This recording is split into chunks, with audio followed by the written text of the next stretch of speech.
ఇప్పుడు ఒక ఇష్యూ నడుస్తుంది, బాలకృష్ణ వర్సెస్ చిరంజీవి అని చెప్పుకోవచ్చా, వైసీపీ వర్సెస్ బాలకృష్ణ అని చెప్పుకోవచ్చా?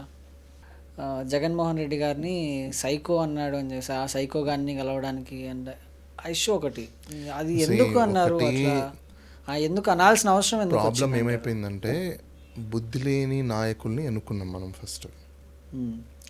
లాలో కూడా ఒక రూల్ ఉంటుంది, అన్సౌండ్ మైండ్ పర్సనాలిటీస్ని ఎన్నుకోకూడదు. అసలు అన్సౌండ్ మైండ్ పర్సనాలిటీ యొక్క నామినేషన్స్ని యాక్సెప్ట్ కూడా చేయకూడదు.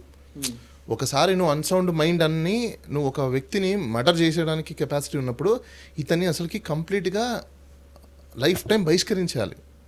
ఎందుకంటే హీఈస్ ఇంబ్యాలెన్స్డ్ పర్సన్ కదా. ఇంబ్యాలెన్స్డ్ పర్సన్ రాజకీయాలకు ఎలా పనికొస్తాడు? ఆయన సర్టిఫైడ్, నేను చెప్పింది కాదు, కోర్టులోనే సర్టిఫికేట్ ప్రొడ్యూస్ చేసుకొని నాకు మెంటల్ ఉంది, నాకు డిజార్డర్ ఉంది, దానివల్ల జరిగిపోయింది, ఇట్లాంటి షూటింగ్ జరిగిందని చెప్పి ఆయన అక్విటలయ్యాడు. అది ఆన్ రికార్డ్, అది ఎవరో దాన్ని పెద్దగా ఏం చెప్పాల్సిన అవసరం లేదు. ఇలాంటి వ్యక్తిని ప్రజలు ఎలా ఎన్నుకున్నారు? ఫస్ట్ పాయింట్ ఒకటి, ఏ విధంగా నామినేషన్స్ని యాక్సెప్ట్ చేశారు ఎలక్షన్ కమిషన్? 2, ఆయన అసెంబ్లీలో ఇప్పుడు దాకా ప్రజా సమస్యల మీద, నియోజకవర్గం సమస్యల మీద ఏం మాట్లాడాడు?